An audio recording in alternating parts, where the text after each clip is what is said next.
राधे राधे महाराज जी। महाराज जी, जो भगवान का नाम नहीं लेते फिर भी अच्छे से रहते हैं, और जो भगवान का नाम लेते हैं परेशानी में रहते हैं, क्या फर्क है? कौन बोला?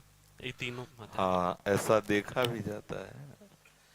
क्या होता है कि जैसे कोई प्रभु का नाम जप नहीं कर रहा और बड़ा लौकिक पदार्थों से भरा पूरा देखा जाता है, सुखी देखा जाता है, तो उसमें हमारे भागवतिक विधान में एक सिस्टम है। जो भगवत मार्ग से विमुख आचरण, पापाचरण, अधर्माचरण करता है और आपको सुखी नजर आ रहा हो, तो उसके बहुत थोड़े पुण्य हैं। उनको भुगाने के लिए पहले हमारे संविधान, भागवतिक संविधान में उसके पुण्य नष्ट कर, क्योंकि जब उसे दुख मिलेगा तो पुण्य उसका सहयोग कर देगा, इसलिए पहले उसके सहयोगी का नाश किया जाता है। उसका सहयोगी जो सुकृत है उसको दे दिया गया। अब वो पापाचरण में और उन्मत्त हो गया। अब उसके वो सुकृत चल रहे हैं, इसलिए उसे जुकाम भी नहीं होगा, और वो सुकृत उसके नष्ट हो रहे हैं। और जिस दिन उसके सुकृत नष्ट हुए, फिर मिटिया मेट होते हुए देखा है।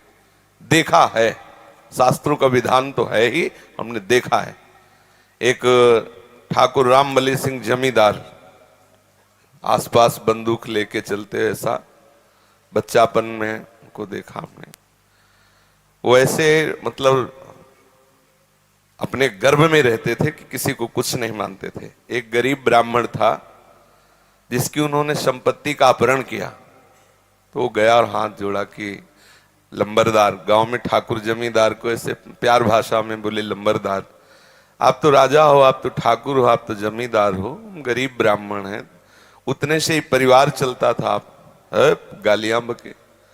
उन्होंने पैर छुआ ब्राह्मण ने ऐसे, और रो दिया और वापस आ गया। जानते हो, आज उनके कुल में कोई पानी देने वाला नहीं। कुछ ही दिनों में बड़ा लड़का भयंकर कैंसर से बीमार हुआ, मर गया। दूसरा दिमाग खराब हो गया, तीसरे की टांग टूट गई, चौथा लेबरी करके उनको जो खवाने वाला था पीलिया हो गई। और आप अफीम के इतने नशेबाज बन गए कि धीरे धीरे सब जहां उनके आगे पीछे बंदूक लेके चलते थे वहां मक्खी उड़ाने वाला कोई नहीं रहा, और एक पशु की तरह मरे जब कोई फेंकने वाला नहीं, ऐसी स्थिति। होता क्या है कि शुभ कर्म जब तक हमें वहां के, हमारे भागवतिक विधान में सिस्टम है, यदि आप अधिक पाप करेंगे तो आपके जल्दी से जल्दी शुभ कर्म आपको दिए जाएंगे कि वो नष्ट हो, तब तुम्हारा नाश शुरू होगा।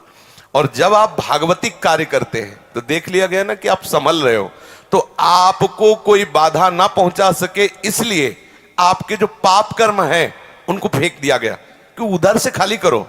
जो उसके शत्रु पक्ष के पाप कर्म जमा है उसको नष्ट करने के लिए उनको भेजो, क्योंकि इस समय धर्म निष्ठा में है, ये पचा जाएगा। तो उसके पाप कर्म आते हैं और धर्म में प्रबल होकर के उन पाप कर्मों को भोगता है, धर्मात्मा बन के चलता है। जिस दिन उसके पाप नष्ट हुए, वो सुकृत और ये वर्तमान के सुकृत मिल गए, उस दिन जय हो जाती, उसकी कोई पराजय सजयती, त्रिभुवन में उसकी जय जयकार हो जाती, और उस पापात्मा का ऐसा नाश होता है, कोई पानी देने वाला नहीं मिलता।